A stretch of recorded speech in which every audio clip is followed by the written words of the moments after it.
Histoire incroyable. J'ai oublié un peu les noms. Il y avait Rav Ovadia, alav shalom. Il était Rishon LeZion. Avant Rav Mordechai Eliyahu, c'était Rav Ovadia. C'était Rishon LeZion. Et Rav Ovadia, tout le long de sa vie, il y avait beaucoup de personnes qui étaient contre lui, de tous les courants. C'est ceux qui sont dans la Torah, ceux qui sont... Combien de guerres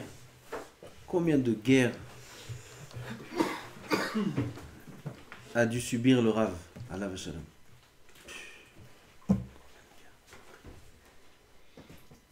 Et c'est une neshama. Une neshama pareille, une kedusha pareille, c'est pas évident. Ils l'ont destitué, on dit, comment descendu de ça, hein? Destitué de sa place d'origine de tir. Destitué en plein mandat. Et on destitué, c'est 10 ans Rishon LeZion. Tous les 10 ans, il y a les élections. Et il est resté toujours avec le poste de Nasi Bet Hadin. Il y a Rishon LeZion. Le Rishon LeZion est automatiquement Nasi Bet Hadin. Ça veut dire qu'il est au-dessus de tous les Dayanim. Pendant 5 ans, il est Nasi Bet Hadin, et après, il est Rav Arashi, l'Israël. Rav Arashi, l'Israël, 5 ans le Rav Ashkenaz, 5 ans le Rav Sfarad. Donc lui, il était encore dans son mandat Nasi Bet Hadin. Et même de ça, même de ce poste-là, il en destitue. La guerre. Et quand il a perdu ce poste, pas qu'il cherche le poste, il n'a pas besoin ni d'honneur, ni de poste, ni de rien du tout. Ne me laisse pas bloquer comme ça. Alors, Amar Abba Binyamin, Kol B'Chazkat Shomnin, Kachel B'Chou, Noten Reshut L'Ain Lirot, V'Roé. Yalla, ça baisse, attache. Le Rav était très bêta. Très bêta. Combien d'Issionnat ont les tzadikim? Celui qui vit cette vie-là sans épreuve, celui qui a un petit peu d'épreuve et qui veut les éviter comme ça, il veut tout facile. Non, c'est dur. Il y a des personnes comme ça qui sont très faibles. Dès qu'il y a une petite épreuve, oh, c'est dur. Qu'est-ce que t'as cru que la vie est facile? Qu'est-ce que t'as cru que t'es au Gan Eden peut-être? Mais monsieur, ça y est, il est au Gan Eden. Ah, Eshlo. Keter sur la tête, il a couronne sur la tête, Venehenem Izim Shrina. Il regarde, je sais pas ce qu'il regarde, il regarde la télé, il dit Shrina, il y a pour Shrina. Shrina c'est bon là bas. Avant il croit qu'il est, ça y est, au Gan Eden. Il veut s'asseoir, il veut une vie tranquille. Dans le Bet Midrash, il comprend toute la Gemara, il ouvre, tout est clair. Et dès que le Rav y parle, tout est limpide. Et les amis sont tous gentils. Et son lit, il est toujours propre. Et sa mère, elle lui fait toujours... mais qui sont un homme, il croit que dans ce monde-là, ça c'est quand il est jeune. Après, quand il est vieux, pas vieux, quand il commence à avoir 25 ans, 30 ans, il veut que la parnassa, elle rentre toute seule dans le compte. Et que tout marche bien. Et tout, il met la main, de l'or. Tout ce qui touche, ça devient de l'or. Tout devient comme ça, bien facile. Pourquoi pas? Toujours que des amis, pas un ennemi. Tout le monde l'aime, tout le monde le considère, tout le monde parle de lui du bien. Monsieur, il est au Gan Eden, il croit. Ce monde, c'est pas le Gan Eden. Ce monde, c'est 70 ans de Mifran, d'examen, pour entrer au Gan Eden. Ça, c'est ce monde. Là, on est en plein Mifran, on est en plein examen, là. C'est un examen long, certes, 70 ans. Mais par rapport à l'éternité, c'est rien. Ça passe très vite. On est en examen, là. On est en épreuve, on est mis à l'épreuve. Ce monde, c'est pas encore le Gan Eden. Les gens, ils cherchent la tranquillité. Déjà, ils la trouveront jamais. Jamais, ça n'existe pas. Echad mini elef, c'est pas moi qui dis ça.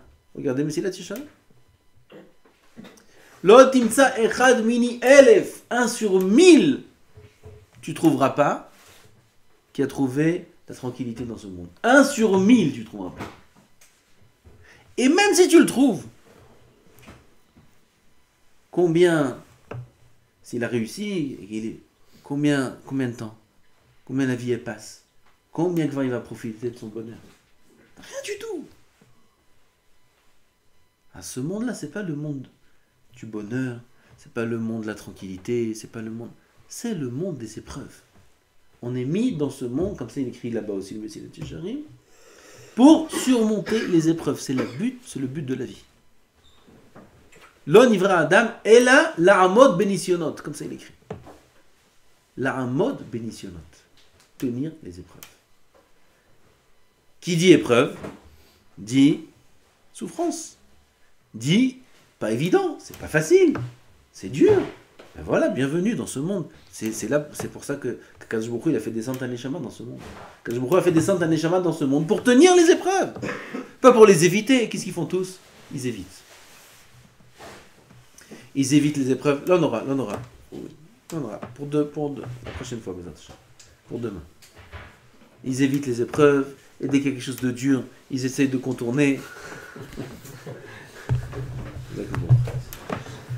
Et on cherche la facilité, on cherche la facilité. Il faut savoir que si une épreuve, on l'a évitée là, on l'aura là-bas. Peut-être 2 fois plus dur. On ne peut pas éviter les épreuves. Il faut les surmonter. C'est dur, Nahon, on est là pour travailler. On est là pour surmonter les épreuves. Et plus un homme a une grande échama, et plus un homme est tzaddik, et plus un homme avance, et plus les épreuves sont d'un niveau supérieur. Exactement comme dans les jeux vidéo. Nahon, vous connaissez les jeux vidéo? Ah, vous ne connaissez pas Blainara. Dans les jeux vidéo, comme ça, c'était à l'époque, quand on avait les petites consoles noir et blanc, il y avait des levels. Level 1, level 2, level 3, level 4. Et chaque level était plus dur. Parce que sinon, c'est pas marrant. Comme ça, c'est dans la vie. On avance de level. On monte. Et c'est de plus en plus dur pour qu'on monte encore plus. Parce que plus c'est dur et plus on avance. Exactement comme au sport. Plus tu lèves lourd et plus tu deviens fort. Et plus ça fait mal et plus tu avances. Exactement comme ça. Dans tous les sports, dans l'endurance, dans la musique, dans tous les domaines de la vie. Plus c'est fin et plus c'est dur. Pour atteindre encore un petit niveau de finesse, pour encore un petit niveau de perfection, il faut travailler très dur. Et plus on arrive haut, et plus pour avancer encore d'1 millimètre, c'est... Wow. Mais on avance. On prend des grades. Et on avance, comme ça c'est l'avodat Hashem, l'avdil elef alf avdalot.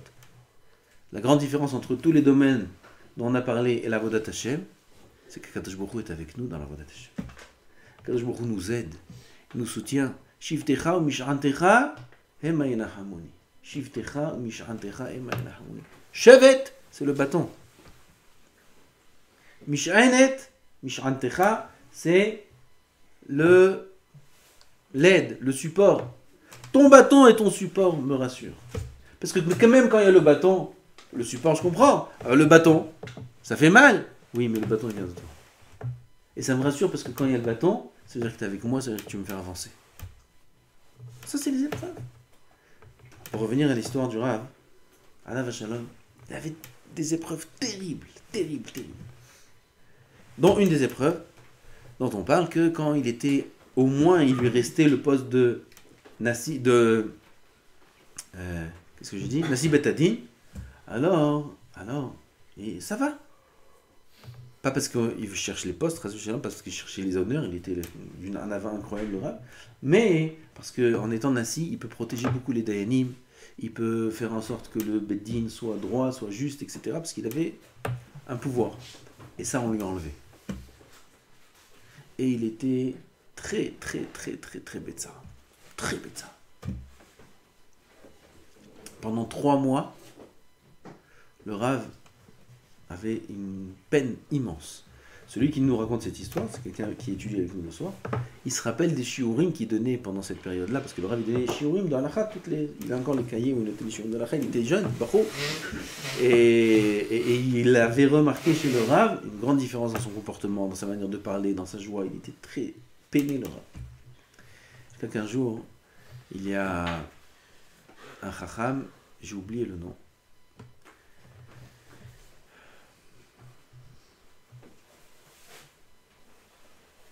qui avait pour une raison, j'ai un peu oublié les détails, il était avec Rabbi Ezra Atiyah. Rabbi Ezra Atiyah, c'était le Rav de tous les Chachamim. On va dire de Rav Mordechai Eliyahu, de Rav Ben Sion, de tous les Chachamim, c'était le Gdol Hador. Et Rabbi Ezra Atiyah, il a raconté à ce Chacham-là un rêve qu'il a fait. Je ne me rappelle pas l'occasion. Pourquoi il lui a raconté? Parce que Rav Ezra Atiyah, il parlait jamais. Il parlait pas Bichlal. Kol Sheken parlait de lui-même. Il parlait jamais, le Rav Ezra Atiyah. Jamais, il parlait pas. Comme Rav Ben Sion. Je dis toujours en silence. Pas je te dis un chidouche, je te dis un truc. Rien. Il parlait jamais. Il était d'une géonoute incroyable dans le Iyun. Le Chazonish était avec le Rav Ezra Atiyah un jour. Il lui a dit que le Chazonish, il a dit sur Rav Ezra Atiyah que sa svara est comme la svara des Rishonim. Comme ça, Chazonish a dit sur le Rav, quand ils se sont rencontrés, ils sont assis, ils sont restés 1 heure à étudier ensemble. Quand le Chazonish est venu à Jérusalem. Rav Ezra Atiyah, pour quelle occasion, je ne me rappelle pas comment il en est venu à raconter, il a dit à cet homme-là, je te raconte cette chose-là. Qu'il a fait un rêve. Et dans le rêve, il y a un ange qui vient le voir. Et qui lui dit, à Rabbi Ezra, un ange, il vient le voir et il dit à Rabbi Ezra Atiyah que tu as le mérite d'avoir 2 de tes élèves qui ont une neshama d'il y a 600 ans. 600 ans, Rabotai, c'est l'époque des Rishonim. Le premier, c'est Rav Ovadia Yosef. Et le deuxième, c'est Rav Ben Sion Abba Shaul. Rav Ovadia, on sait plus ou moins. Ça, cette histoire hier, c'était un grand chidouche de savoir qui était Rav Ben Sion. Parce que Rav Ben Sion était d'une anava incroyable. On voit, même ceux qui le connaissaient, sa grandeur dans la Torah, c'était Afle Vafel. Aval, il se cachait. Il n'était pas connu comme Rav Ovadia. Rav Ben Sion, de son vivant, personne ne le connaissait. Aujourd'hui, on connaît un peu. Aujourd'hui aussi, pas tout le monde le connaît. Rav Ovadia, son nom, il est parti d'un bout à l'autre du monde. Mais Rav Ben Sion, de son vivant, personne ne le connaissait. Il n'y a que à la Yeshiva pour être Yosef, les grands Chachamim ici d'Yerushalayim, c'est tout. Mais dans le monde, dans Israël, il n'était pas connu, Rav Ben Sion. Il était très hanav. En tout cas, ça c'est le rêve qu'a fait Rabbi Ezra Atiyah, qu'un ange est venu le voir, il lui a dit, 2 de tes élèves, ils ont des neshamot, ils sont dans ce monde, c'est des neshamot qui étaient dans ce monde avant, il y a 600 ans. Ce Chacham qui a entendu l'histoire de Rav Ezra Atiyah, il est parti voir Rav Ovadia pour le consoler un peu de son malheur, et il lui a raconté cette histoire. Il lui a dit le rêve qu'a fait Rabbi Ezra Atiyah. Et Rav Ovadia était tellement heureux d'entendre ça qu'il lui a dit répète mot à mot ce qu'il a dit le Rav Ezra Atiyah. Mais pas toi ce que tu as compris. Dis-moi les mots exactement qu'il a dit. Et quand il a entendu ça, ça lui a fait beaucoup de nachat, beaucoup de simra.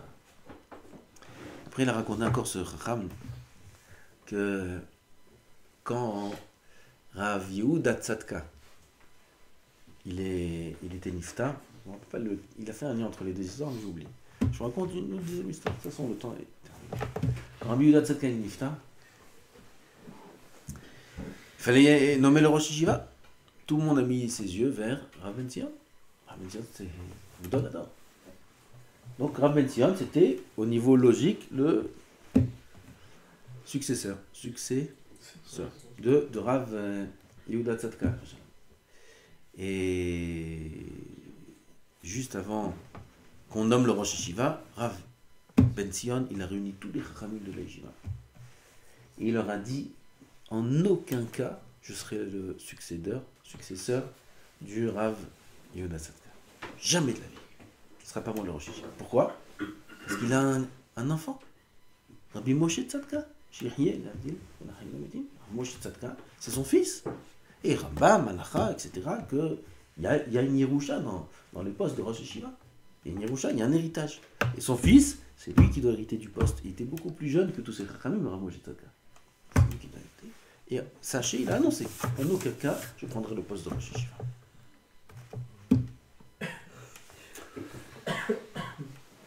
Ils sont partis voir Rav Moshe Tzadka, qu'on connaît. Car Rav Moshe Tzadka, son père a dit sur lui, quand il était jeune, qu'il est Chassida Kadisha Uprisha. Chassid Kadosh. Rav Moshe Tzadka, c'est une Kedusha incroyable. On ne peut pas s'imaginer. On le voit dans ce monde, comme il dit le Chazon Ish, on voit dans ce monde des gens qui apparaissent comme étant des hommes, et en vérité, c'est des malachim, c'est des anges. Comme ça il dit Chazon Ish. On voit des gens dans ce monde, on dirait des hommes, des humains. Et en vérité, c'est pas des humains, c'est des anges. Rav Tzadka, c'est un comme ça, mais qu'on peut dire sur lui. Malach, c'est Oved Hashem. Baba Yamin. Chaque instant. Il se sauve de tout kavod, de tout. Donc ils sont partis voir. Et Rav, son père, il a dit sur lui, c'est Rav Ari qui nous a raconté ça, que son père a dit sur Rav Moshe Tzadka, il est Chassida Kadisha Uprisha. Il est géant dans la Chassidou, dans la Prishut. Et ils sont partis voir le Rav Moshe Tzadka, et ils lui ont dit, voilà, c'est toi le futur Rosh Yeshiva de Porat Yosef. Alors, il les a envoyés, je ne sais pas où il les a envoyés, ça commence même pas. Même pas dans le plus beau de vos rêves, ça commence. Halakha, Ramba, c'est lui qui doit prendre le relais de son père. Et Malasot, c'est le fils, comme ça s'écrit là. Ramba, rien du tout. Pourquoi? Rav Ben Sion, il est vivant. Il est Gdolador, il est plus vieux que moi. Et moi, je vais prendre sa place. Jamais de la vie. Il n'y avait même pas avec qui discuter. Il n'y avait pas le choix. Ils ont nommé Rav Ben Sion Rosh Yeshiva. Rav Ben Sion était Rosh Yeshiva jusqu'à la fin de sa vie. Et vers quelques années avant qu'il soit niftar, il était fatigué, le Rav était malade. Il y avait à Givat Mordechai, il y avait une grande manifestation, parce qu'ils faisaient là-bas un grand pont, et là-bas il y avait des cimetières, il fallait déterrer les morts, et les Hasidim sont venus, ils ont fait la guerre. Et tous les Hasidim, tous les grands mouvements de Chassidut ont cherché un Rav Sfaradi aussi, qu'on puisse prendre avec eux. Et ils sont partis voir Rav Moshe Tzadka. Rav Moshe Tzadka, il était très chassid, très kadosh, jusqu'à aujourd'hui. Et ils l'ont pris pour qu'ils viennent avec eux à la manifestation. Ils ont fait de grandes affiches, ils ont écrit Rav Moshe Tzadka, Rosh Yeshiva de Porat Yosef. Le Rav Ben Sion, il était déjà vivant. Il ne pouvait plus trop s'occuper parce qu'il était très, très malade, mais il était vivant. Quand le Rav Moshe il a vu l'annonce qu'ils ont écrit Rosh Yeshiva de Porat Yosef, il a couru chez Rav Ben Sion, il a dit à Rav, t'as assez les pidyon nefesh. Fais-moi pidyon nefesh. Pidyon nefesh, c'est ce qu'on fait à quelqu'un qui va mourir, leur laine. On lui fait pidyon nefesh pour. C'est un rachat c'est un petit coup qu'on fait dans la Kabbalah pour Kaviachol racheter sa vie, racheter sa neshama.